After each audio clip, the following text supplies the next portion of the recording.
Before we get to some Hey Joe questions, I did want to revisit a conversation that we had yesterday, and that was about Tez Walker, wide receiver for North Carolina, who was denied immediate eligibility by the NCAA, along with some other players, including an FSU player, because he was a double transfer. Now, if you missed that, check out yesterday's show. I had my thoughts on it. I think it's pretty ridiculous that this happens post facto after they decide to crack down on double transfers. This happened. He decided to transfer to UNC before they put all this stuff in place.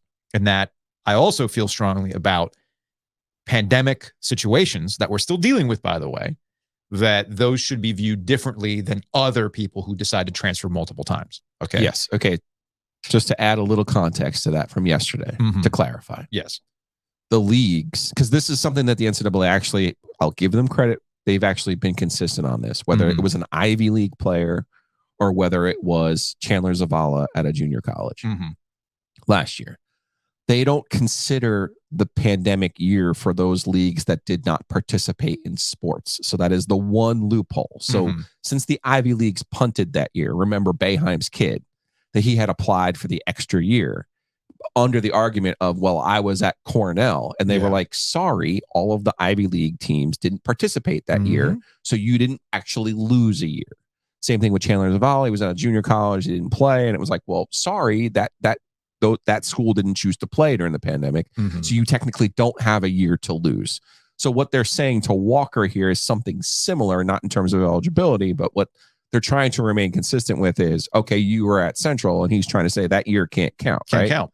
So that's where they're kind of, I will give them some shred of consistency here with this. That's all I'm willing to give them in terms of, okay, Boeheim's kid, Zavala, this, I think, falls under a similar umbrella. And then what happened with them? No, they didn't. Well, Zavala ended up arguing and getting the year. Yes. So I think the same thing is ultimately going to happen with Tez Walker. Likely. Because, look, you had to write about this with Braxton Beverly. The minute lawyers get involved, the NCAA goes, they lose. Yeah. Okay. It's bad. Speaking of lawyers, Roy Cooper's a lawyer. He is, yes. He's also the governor of North Carolina. He's also... people are mad at Roy. Also, he's a North Carolina Tar Heel. Double heel, as I like to call him. So apparently, Cooper put out a letter to another governor, former governor, President Charlie Baker.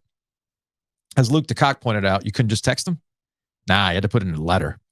Asking the NCAA to reconsider the decision on Tez Walker and the transfer request. And Roy just lays it out. First, the NCAA's prohibition on two-time transfers has largely been waived for the last 3 years due to challenges caused by the pandemic. Again, pointed that out yesterday.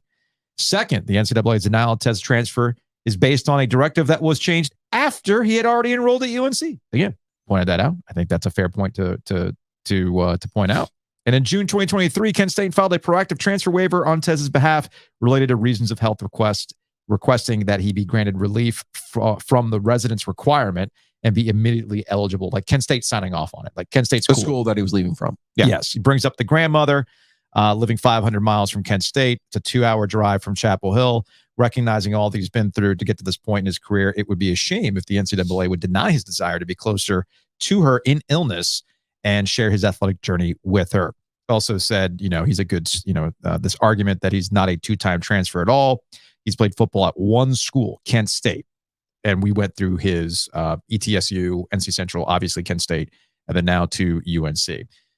Regardless, Roy Cooper getting involved, and people got mad. Well, not people. State fans got mad. There's more than just state you fans. Think more than that? Maybe it's because I've see state fans ECU, in my timeline. I've seen some Wake Forest. Yeah. Yeah. Now, would Roy Cooper do this? Did he do it for Chandler Zavala? No. But he's doing it for Tez Walker at UNC. Is Roy Cooper up for election this year? He is no longer eligible. Is he running in 2024? Governor is he done? Of North Carolina. He's at the term limit. Yeah, the only thing that bothers me about this is how many different times have I put the needle to him? Right. Just say it. Just say it, man. Just say it. I'm a double heel.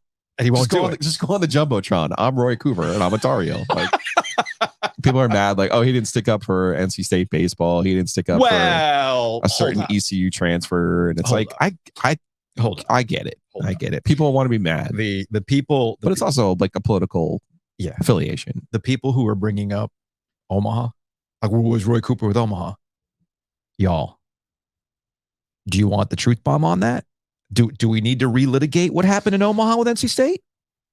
Well, do we really want to?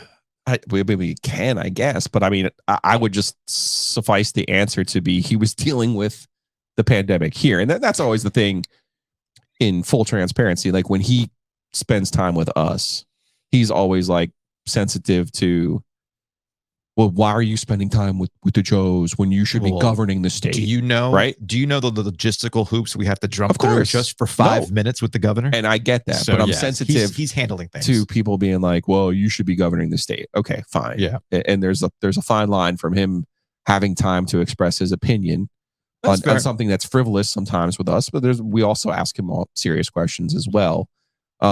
But what was he supposed to do during the? I mean, I guess he could have written a letter for NC State, and he went to high school with Elliott Avent. So again, it's not like Roy Cooper has any ill will towards NC State baseball or Elliott Avent. I could tell you that.